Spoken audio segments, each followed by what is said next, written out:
그 15일날 있었던 41회차 관세사 2차 시험에 대한 총평 해보도록 하겠습니다.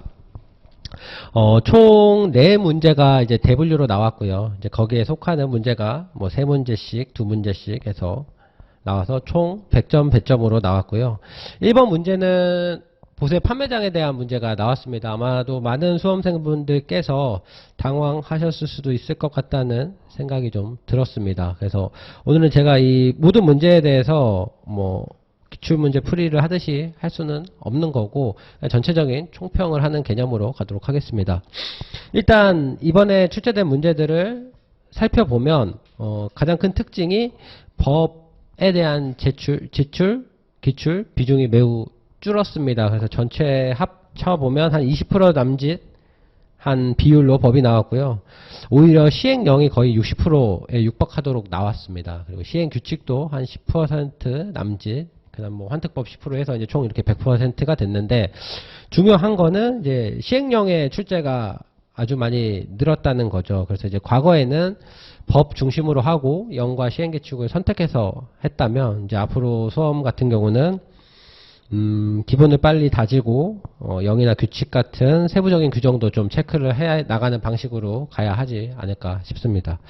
그래서 문제 1번을 보시면, 문제 1번 같은 경우는 이제 보세 판매장에 대한 기출이었고, 물음 1-1 같은 경우가 이제 기재부령으로 정하는 서류 4가지가 이제 규칙, 시행 규칙에서 나온 부분이고요. 그래서 시행 규칙 68조의 3항을 기술하면 되는 문제였고, 두 번째, 1번의 두 번째 문제 같은 경우는 평가 요소 6가지는 이제 법에 나왔죠. 법 176조 2, 3항에 나와 있습니다. 거기서 이제 선별하여 6가지 정도 기술하시면 됐고, 아마도 1-2번 같은 경우는 법의 내용이기도 하고, 보세 판매장의 특징이기도 하기 때문에 많은 수험생들이 분들이 쓰지 않으셨을까 싶어요. 그리고 1번 같은 경우도, 갱신 신청 시 첨부하는 서류 같은 경우는 이제 특허 보세 구역과 보세 판매장의 차이가 있는 부분이라, 요거는 제가 또 수업 시간에 말씀을 드렸듯이 그 2가지 추가해서 총 4가지를 기술하면 됐기 때문에 공부를 하시는 분이라면 1번도 규칙에서 문제가 출제되긴 했지만 충분히 기술하실 수 있지 않으셨을까 싶습니다. 2번 같은 경우는 이제 위원회에서 한 문제가 결국 나온 건데요. 197조의 9, 그 다음에 2항, 5항, 그리고 두 번째가 192조 3항에 대해서 이제 기술하면 되는 문제였어요. 완벽하게 기술하는 게 힘들었을 수도 있지만, 위원회 같은 경우는, 반복되는 부분이기도 하고 해서 아마 어느 정도 요 문제도 쓸 수 있지 않으셨을까 싶고요. 이제 문제는 3번인데, 3번은 이제 특허 수수료 매출액을 기준으로 산정 시 특허 수수료율을 쓰시는 문제인데, 이게 이제 시행규칙 68조의 이 1항을 기술하는 문제였습니다. 그래서 요거는 뭐 중요하게 체크를 하셨던 분들은 아마 하셨을 수도 있겠지만, 이제 다른 중요한 것들이 많다고 생각을 하면 아마 쓰지 못한 분들도 꽤나 많으셨지 않을까 싶은 문제가 되기도 합니다. 그래서 이제 문제 1번 같은 경우는 아무래도 보세 판매장이라는 주제 자체가 많은 수험생분들이 좀 어려워하고 좀 어렵게 느끼는 부분이기 때문에 그 자체만으로도 부담감이 있으셨을 거라고 생각이 들지만, 아마 시험지를 받고 한 1, 2분 시간이 지나면 어느 정도 또 머릿속에 있는 데이터가 나왔을 것 같아요. 그래서 1, 2번 정도는 쓰지 않았을까 싶다는 생각이 들고요. 문제 2번 같은 경우는 이제 물음 1번이 분할납부에 이제 1년짜리와 5년짜리가 있죠. 그 중에서 5년짜리 중에서 5가지를 선택해 쓰시면 됐고, 보시다시피 시행규칙은 고려하지 않았단 말이기 때문에 권세법 위주로만 작성을 해주셨으면 됩니다. 그래서 요것 역시도 아마 법에 해당하는 부분이고, 분할납부 자체가 1년, 5년 구분하고 있는 법, 그리고 분할납부 자체에서 이제 체크해야 할, 필수적으로 체크해야 될 부분이기 때문에 요 문제도 어느 정도 쓰지 않으셨을까 싶고요. 물음 2에 환특법에 관한 문제, 환특법은 항상 10점씩 기출이 되죠. 이 문제도 법 143조 3항과 시행규칙 13조의 1항, 그 다음에 2번 같은 경우는 29조 1항 정도를 작성하는 거였는데, 이 문제도 뭐 평이하지 않았나 싶은 생각은 듭니다. 그래서 보시고, 세 번째 보시면 이제 세 번째 주제도 1번 문제와 마찬가지로 보세 판매장과 마찬가지로 이제 덤핑 방지 관세 자체가 이제 많은 수험생분들이 크게 부담을 갖는 부분입니다. 그리고 그 부분에서 대부분 이제 뭐 대상 대상이나 뭐 요런 것들을 좀 위주로 봤다면 이번 시험에서는 가장 기본이라고 할 수 있는 부분을 제외하고 나머지 부분에서 나왔어요. 그래서 이 부분은 공부를 좀 덤핑 방지 관세에 대해서 좀 디테일하게 하지 않았다면은 쓰기가 굉장히 어려울 수도 있었을 것 같다는 생각이 들지만, 또 한편으로 생각해보면 올해 덤핑 방지 관세가 개정이 굉장히 많이 됐어요. 그래서 아마 기출 가능성도 높았던 것도 사실이기도 합니다.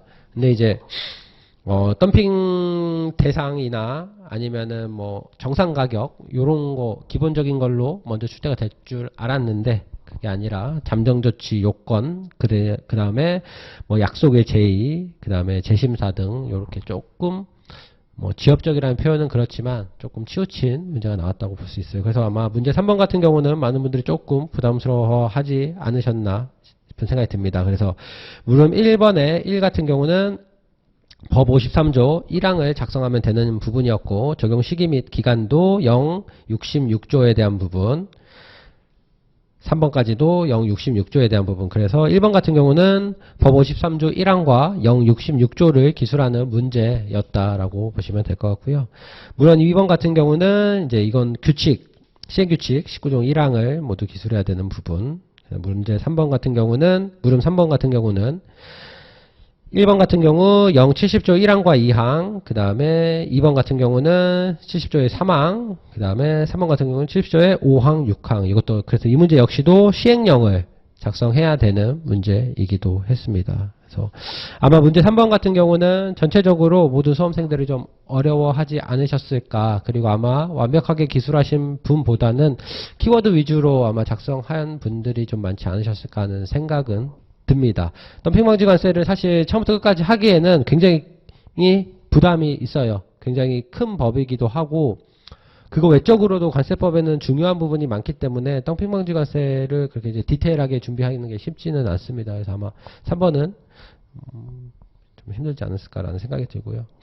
이제 문제 4번입니다. 문제 4번은 보칙에서 이제 드디어 두 번째로 문제가 출제가 된 거죠. 그래서 물음 1번 같은 경우는 은닉재산의 정의, 그 다음에 제외, 그 다음에 포상금의 수여, 공무원인 경우 수여 기준 뭐 등인데 관세사 시험에 이제 포상금의 수여 대상자가 공무원인 경우를 기재하라고 하는 거 문제 자체가 이제 출제를 예상하기는 쉽지 않은 부분이긴 합니다. 그래서 1번, 2번 같은 경우는 법 324조 3항과 4항을 기술하는 문제였다면 3번과 4번 같은 경우는 0, 277조의 2항과 4항을 기술하는 문제였는데 아마 시행령 부분을 기술하는 게 조금 어려우신 부분들도 있지 않았을까 싶습니다. 그리고 뭐 지급률 같은 뭐 지급 금액 이런 거 같은 경우는 사실 뭐 체크하면서 가져가기가 쉽지 않은 부분이기는 합니다. 그래서 아마 1번도 겉보기에는 쉬워 보일 수도 있었으나 아마 완벽하게 기술하기가 쉽지 않았을 수도 있다는 생각이 들고요. 올해 기출된 문제 중에서 이제 가장 기술을 할 만한, 그리고 반드시 기술을 해야만 하는 문제가 바로 이제 물음 2번.